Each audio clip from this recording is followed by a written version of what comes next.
Assalamualaikum warahmatullahi wabarakatuh. Salam sejahtera, Om Swastiastu, Namo Buddhaya. Yang terhormat kepada Bapak Muhammad Imron Rosyadi MPD, serta teman-teman yang saya banggakan, terima kasih sebelumnya sudah menonton dan mengamati video kami. Baik, kami akan membahas salah satu materi dari mata kuliah pengembangan kurikulum, yaitu pengembangan kurikulum pendidikan agama di Indonesia. Sebelumnya perkenalkan, saya Trisca Meza Zanuba dengan NIM 20124234 dan tidak lupa dengan rekan saya Maulana Abdillah dengan NIM 20123302.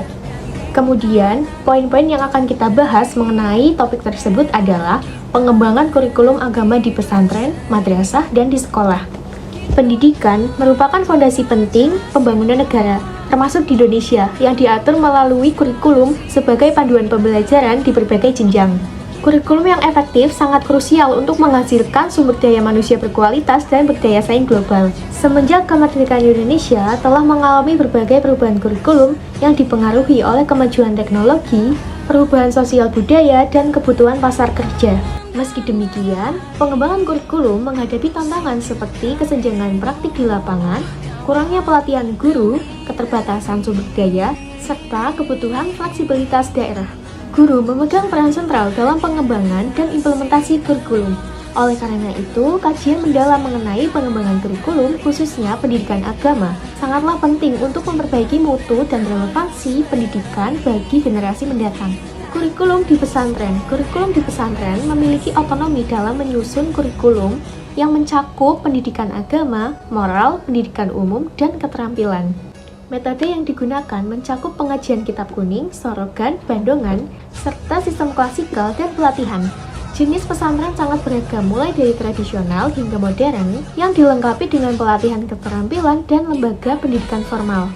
Pengembangan pesantren dibagi menjadi 5 kategori, yaitu pesantren salaf atau klasik, sistem weton, sorogan, bandongan, dan madrasah salaf. Yang kedua, semi berkembang, gabungan sistem salaf dan klasikal, 90% kurikulum agama dan 10% umum. Tiga berkembang, kurikulum lebih seimbang, 70% agama, 30% umum, ada madrasah SKB 3 menteri, kalaf atau modern.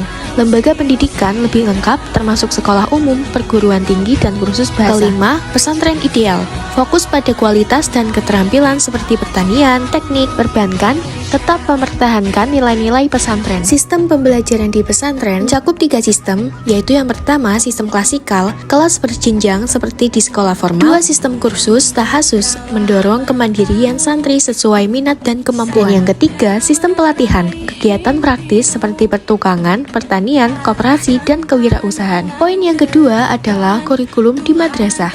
Kurikulum di madrasah merupakan lembaga pendidikan Islam yang mengintegrasikan pelajaran agama dan pelajaran umum.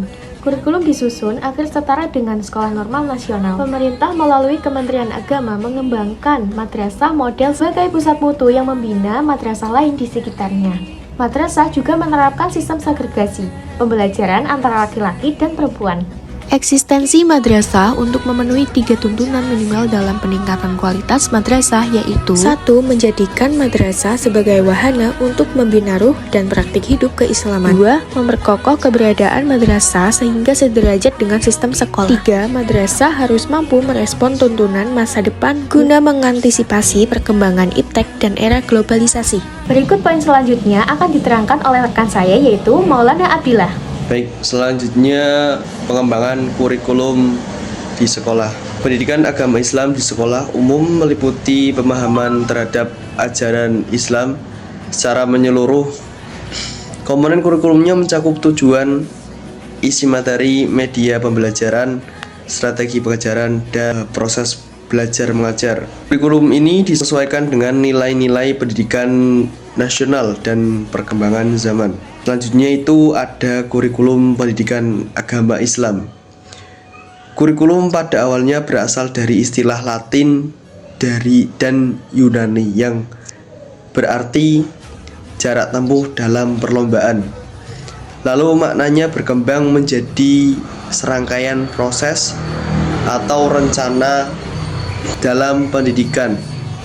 Dalam konteks pendidikan agama Islam atau yang biasa disebut dengan PAI, kurikulum diartikan sebagai rencana pembelajaran yang mencakup tujuan, materi, metode, dan evaluasi yang bersumber dari ajaran Islam.